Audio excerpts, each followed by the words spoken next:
Ellen, and thanks everyone for joining. Really excited to be concluding this series. We began this series back in March with the intention that these would really help expand our reach and be able to allow us to continue our training similar to what we do with our in-person sign clinics. So our in-person sign clinics are hands-on training sessions where we typically go to a sign shop and offer any sort of training on anywhere between 1 and 3 topics. And so this really gave us the opportunity to still be able to do that, still be able to provide training so that all of you folks can really hit the ground running once all of your businesses start opening up. So the topics that we covered in this series were how to get started with Lord adhesives, bonding both before and after powder coat, cross bonding, bonding channel letters and trim cap.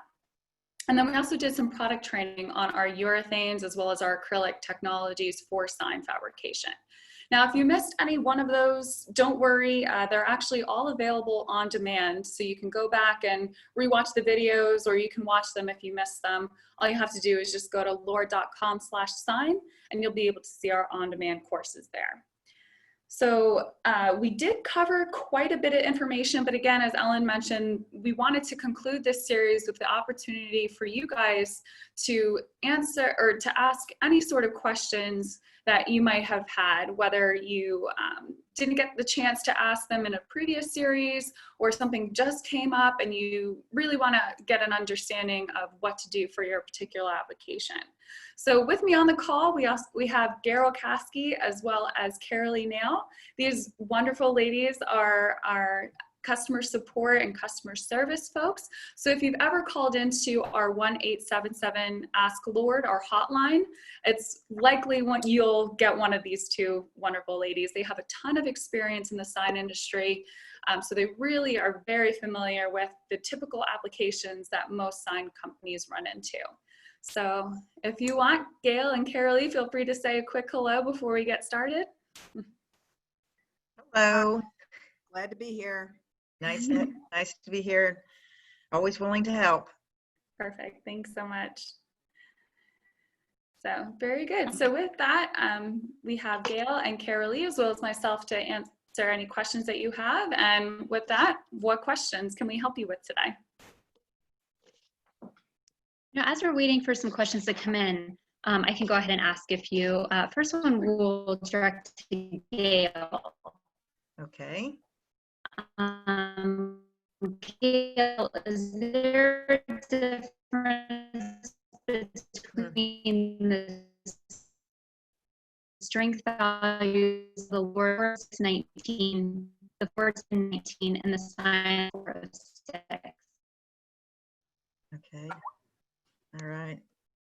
So I think I know what the question was that Ellen said. She was kind of cutting in and out. Maybe it's your weather that's kicking in or something.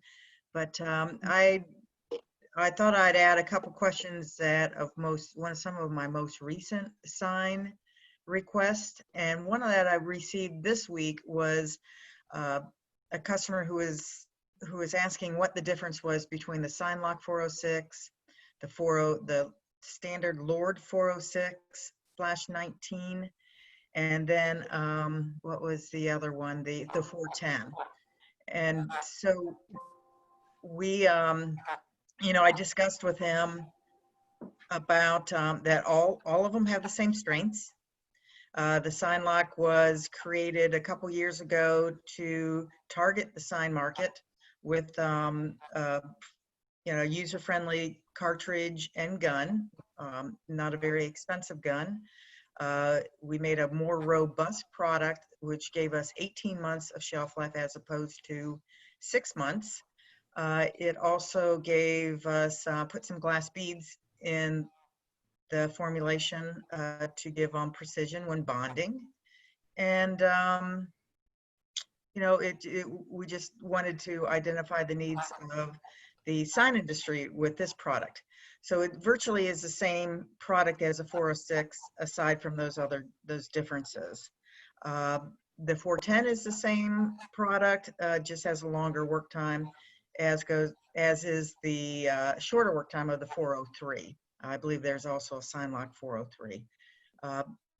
We, you know, I guess if we talk about the work times, you know, with the differences of the 406 to the 410 to the 403, you also have to pay attention to the environment that you're working in. You know, if you're working in a warmer environment, say it's summer, you're down in Florida, you know, some of our folks switch over from the 403 to the 406 because you're going to get a much faster cure and shorter work time with a warmer temperature.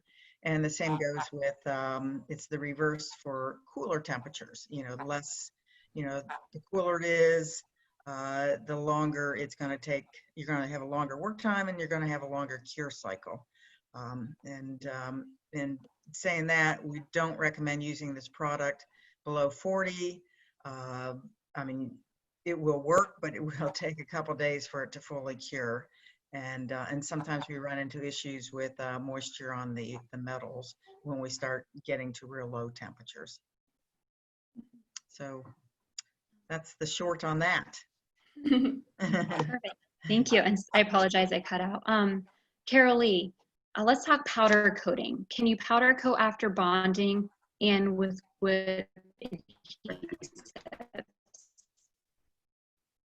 Sure. So we get this question several times a week on, can I powder coat a product after I've done my bonding?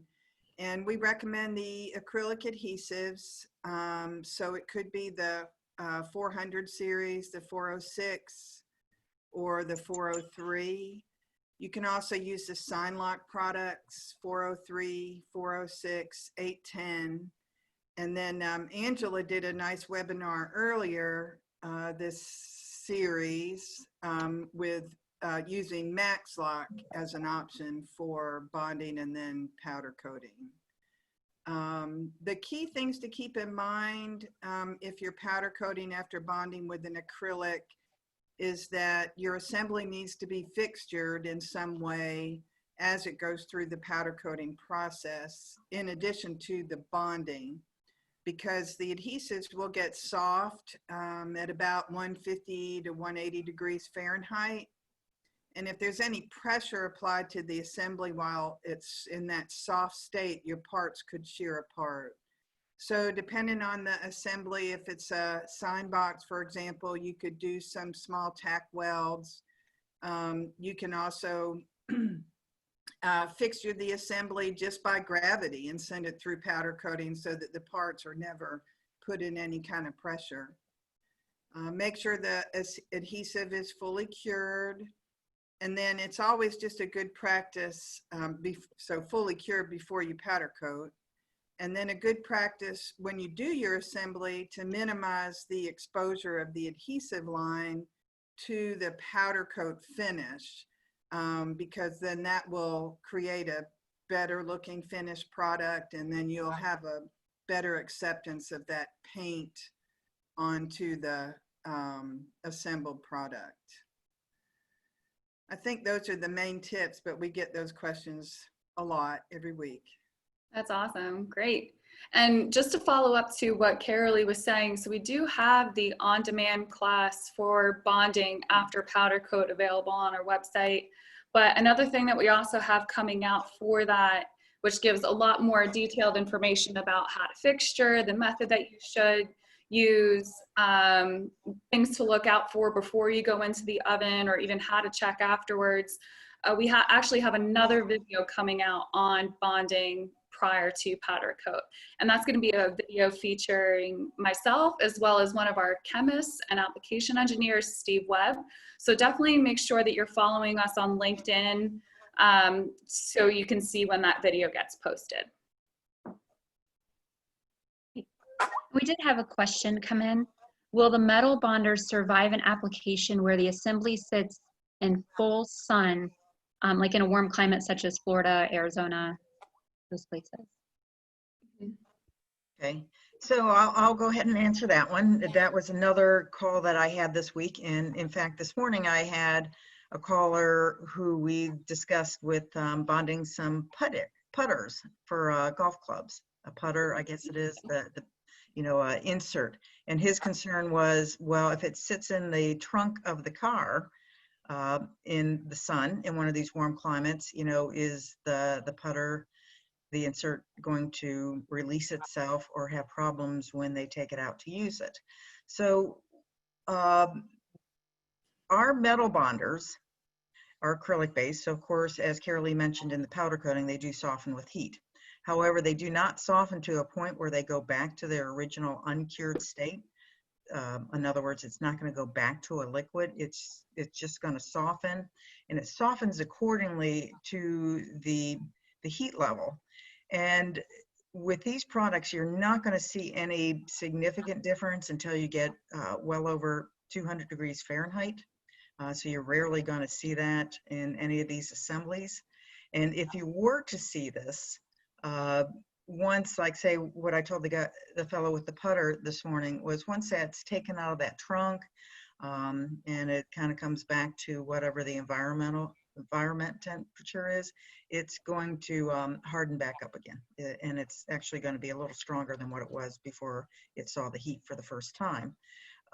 But the answer to this is we have lots of sign manufacturers that have assemblies out in Arizona and Florida.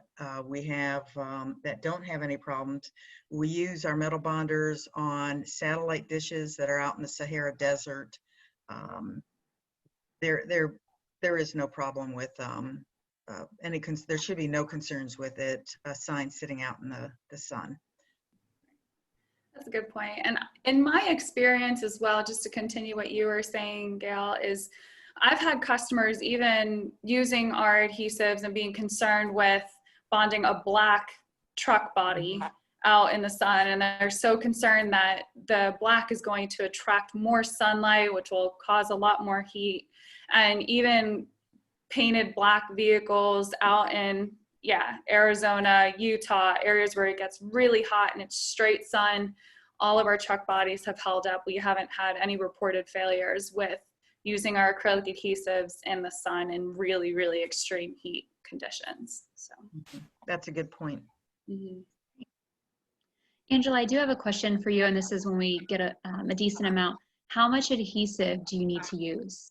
Right, that's a great question. So I do get that a lot, especially when we're doing our training seminars. It's how much should I be dispensing? How do I know that I have enough, or how do I make sure that I don't have too little?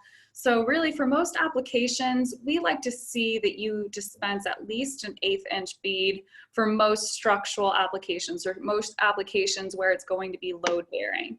That way, with the 1/8 inch bead, it kind of squishes out to about 3/4 of an inch surface coverage, up to an inch of surface coverage, which is really what we want to try and target. Again, for structural applications, or just any application in general, the more surface area that you have, the better off you're going to be. Adhesives really, really like surface area. So the more surface area that you can engineer in, the better. Again, minimum for most structural applications, we want to try and target at least 3/4 of an inch to an inch.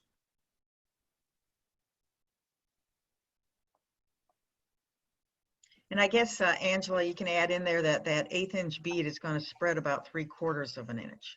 Mm-hmm. So you do want enough adhesive. Right, exactly, yes. And the other question that we get a lot is, how much am I going to get out of a cartridge? Oh, good cross, right? yeah. So typically a sign customer knows what the size of the assembly is they're putting together, and they can do a pretty close estimation. So the rule of thumb that we typically use is that for every 50 milliliters, if it's dispensed at a 1/4 inch bead, then the yield is going to be approximately 5 linear feet. Mm-hmm. And so, if you got a sign lock cartridge at 225 mils, then you can guess that's 20 to 25 linear feet. I mean, you can do a pretty good estimate from that. Great. If you drop it down to an 1/8 inch bead, you'll get about 15 linear feet. But I generally don't tell people that that's what they're going to get, because I always allow a little bit room, some room for error. Mhm. I'll give them an average, maybe about 10 to 13 linear feet. And also, we to add to this question, the 50 mil cartridge is technically not a 50 mil cartridge. It's just the name of the cartridge that we use. There's only about, sorry about that, 1.7 ounces in that cartridge. And how do customers find the dispensing equipment that they need, and how do they use it? So that's the other question that we get a lot from our end user customers and our folks in the distributor offices and out in the field. And we have a really great set of reference material for, I'd say, 95% of the products that are used by our sign customers. And if you just go to lord.com/sign, there's a chart that comes up on that main page, and it will tell you, you just read it right across, and it'll say if I'm using the sign lock product, here's the dispensing gun that I need, the mixed tips that I need, if I need to order additional ones, and if there's any other equipment like a plunger for a 50 mil gun. And then also, as you scroll down, there'll be images of those actual cartridges and dispensing equipment, so that you can get a visual image of what size dispenser you need, that sort of thing. Thanks. And I just want to remind everyone that, if you have any questions throughout this, feel free to use the chat box, or there is a question box as well. Gail, does Lord have a clear adhesive to use for timeless channel letters? No, we frequently do get that question, and we wish we did. We've done some testing on those push through, and we just do not do well to bonding to that clear silicone rubberish plastic that's inside those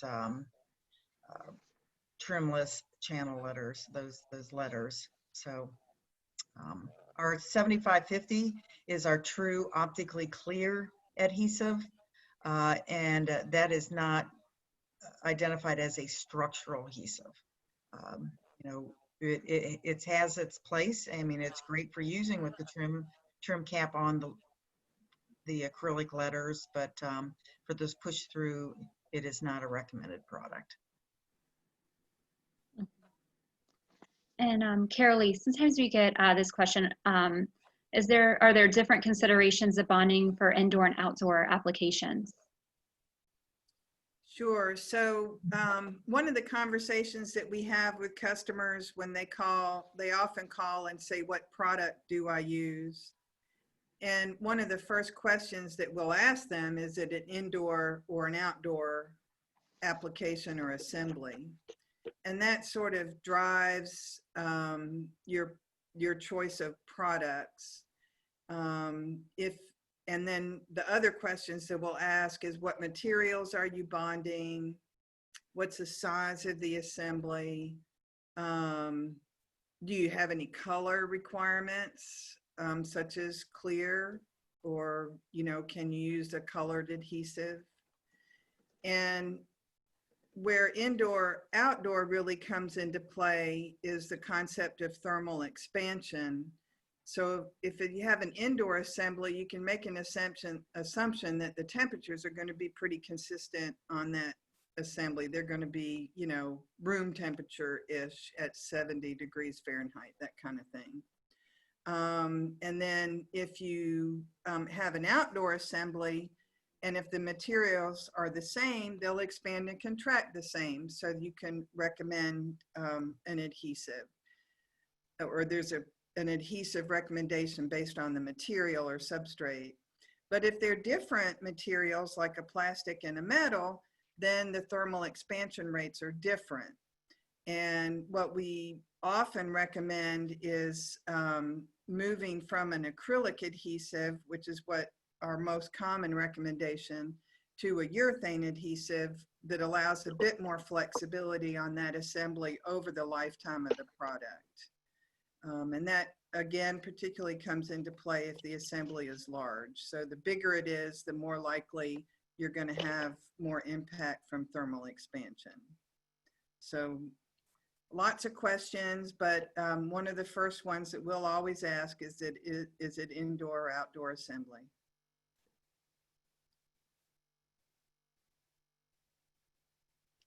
Great. Let me see here. All right. I don't see we have any more questions. Anything else you would like to expand on before we wrap this up? I know that Kiralee spoke about the, getting onto the Parker Lord website to get the dispensing information. There also is, as she'll vouch for, there's quite a bit of resource information on there, and there's YouTube videos on how to use our dispensing equipment. So if they have questions on how to use it, how to load the cartridge, dispense, how to put on the mix tip, all that information is there too. And if anybody needs any samples or they want some literature like our tear-off posters, which has our great cross-referencing guide if you need to cross-bond, definitely send us a message privately. You can send it to me, or if you want, you can find me on LinkedIn or work with your Yorson reps, and we can set you up with any sort of samples you need or literature or any help moving forward.